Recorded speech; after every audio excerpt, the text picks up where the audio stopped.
3/2/26 വലിയൊരു ഗ്യാപ്പപ്പോട് കൂടിയാണ് ഇന്ന് മാർക്കറ്റ് ഓപ്പൺ ചെയ്തത്. നമുക്കെല്ലാവർക്കും അറിയാവുന്ന പോലെ ഇന്നലെ കോൾ സൈഡിൽ കോള് ഹോൾഡ് ചെയ്ത ആളുകൾക്ക് ചിന്തിക്കാൻ പോലും പറ്റാത്ത വിധം അത്രയും ഉയർന്ന റിട്ടേൺ നൽകിയ ഒരു ദിവസമായിരുന്നു ഇന്ന് കാലത്ത്.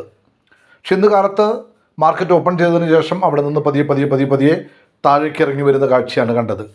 ആദ്യത്തെ 5 മിനിറ്റ് സമയം പതിയെ ആയിരുന്നില്ല, ഏകദേശം 500-ലധികം പോയിൻ്റ് ഒറ്റ ക്യാൻഡിലിൽ മൂവ് ചെയ്ത ഒരു ക്യാൻഡിൽ. വളരെ അപൂർവമായി മാത്രം കാണാൻ പറ്റുന്ന അത്രയും മനോഹരമായ ഒരു കാഴ്ചയായിരുന്നു ഇത്.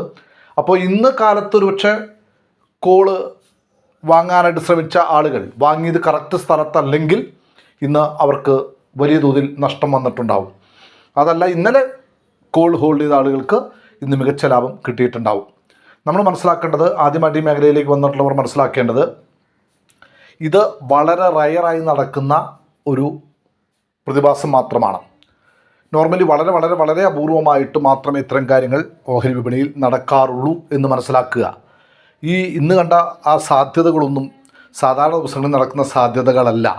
അത് വെച്ച് മാർക്കറ്റിനെ അളക്കരുത് എന്ന് സ്നേഹത്തോടെ ഓർമ്മിപ്പിക്കുന്നു. എന്തായാലും മാർക്കറ്റ് ഇന്ന് ഒന്ന് കൂൾ ഓഫ് ആയിട്ടുണ്ട്. മാർക്കറ്റ് വലിയ തോതിൽ കയറിപ്പോയെങ്കിലും പിന്നീട് അവിടെ നിന്ന് ഇറങ്ങി വീണ്ടും ഒന്ന് ബാലൻസ് നിർത്തിയിട്ടുണ്ട്. പക്ഷേ ഞാൻ ഉറച്ചു വിശ്വസിക്കുന്നത് വീണ്ടും ഒന്നുകൂടി ബാലൻസ് ചെയ്തതിന് ശേഷം മാത്രമേ ഇനി മുകളിലേക്കുള്ള യാത്ര ഉണ്ടാവൂ എന്നാണ്. അതെൻ്റെ പ്രതീക്ഷ മാത്രമാണ്. എനിവേ, മുകളിലേക്കോ താഴേക്കോ ആവട്ടെ, നാളെ പ്രതീക്ഷിക്കപ്പെടുന്ന ലെവലുകൾ ഈ വീഡിയോയിൽ ചേർത്തിട്ടുണ്ട്. ആ ലെവലുകൾ സപ്പോർട്ടായോ റെസിസ്റ്റൻസായോ ആക്ട് ചെയ്യപ്പെട്ടേക്കാം. ആ ലെവലുകളിൽ ട്രേഡ് ചെയ്യുമ്പോൾ ഓരോരുത്തരും അവരുടെ റിസ്കിൽ മാത്രം ചെയ്യുക. നൽകിക്കൊണ്ടിരിക്കുന്ന എല്ലാ സപ്പോർട്ടിനും പ്രത്യേകം നന്ദി. Thank you very much.